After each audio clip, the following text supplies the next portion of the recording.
The most deadliest movie ever made എന്ന ക്യാപ്ഷനോട് കൂടിയിട്ട് ഒരു സിനിമ നിങ്ങൾ കണ്ടിട്ടുണ്ടോ? ഈ സിനിമ പ്രദർശിപ്പിച്ച ഒരു വലിയ തിയേറ്ററിൽ കത്തിപ്പിടിക്കുകയും അവിടെ ഉണ്ടായിരുന്ന മുഴുവൻ ആളുകളും തീപിടുത്തത്തിൽ മരിച്ചു പോവുകയും ചെയ്തു.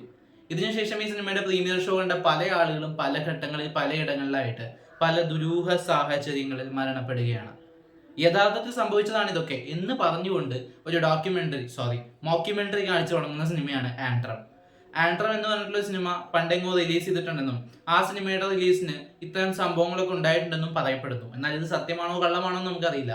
ഈ സിനിമയുടെ നഷ്ടപ്പെട്ടു പോയി എന്ന് പറയപ്പെടുന്ന പ്രിന്റുകൾ എവിടെന്നോ തപ്പിപ്പിടിച്ചു കൊണ്ടുവന്ന് 2018 റിലീസ് ചെയ്തിട്ടുള്ള ഒരു കനേഡിയൻ ഹൊറർ സിനിമയാണ് Antrum the deadliest film ever made.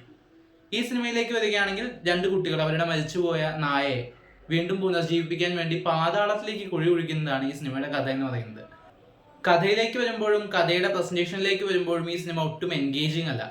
ഈ ഒരു ഡെഡ്ലിയസ്റ്റ് സിനിമ എന്നൊക്കെ കേട്ടപ്പോൾ അല്ലെങ്കിൽ ഇതിന്റെ തിയേറ്ററിൽ തീപിടിച്ച ഡോക്യുമെന്ററി എന്താണെന്ന് അറിയാനുള്ള ഒരു കൗതുകത്തിൽ കണ്ടതായതുകൊണ്ട് സിനിമ വലിയ മെച്ചമില്ലെങ്കിലും എനിക്ക് വലിയ നഷ്ടമായിട്ട് തോന്നിയില്ല. ആദ്യത്തെ ഒരു 10-15 മിനിറ്റുള്ള ആ ഒരു ഡോക്യുമെന്ററി സെക്ഷൻ നന്നായിട്ട് തോന്നി.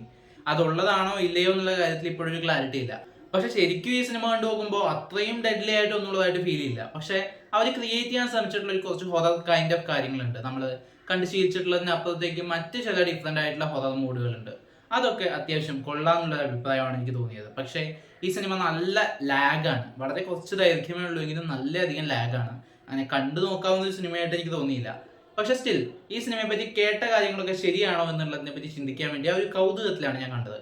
എന്തായാലും കണ്ടു കഴിഞ്ഞ 48 മണിക്കൂർ കഴിഞ്ഞിട്ടും എനിക്ക് കാര്യമായിട്ടുള്ള തകരാറുകളൊന്നും സംഭവിച്ചിട്ടില്ല എന്നുള്ളതുകൊണ്ട് ധൈര്യമായിട്ട് നിങ്ങൾക്ക് വേണമെങ്കിൽ സിനിമ കണ്ടു നോക്കാവുന്നതാണ്.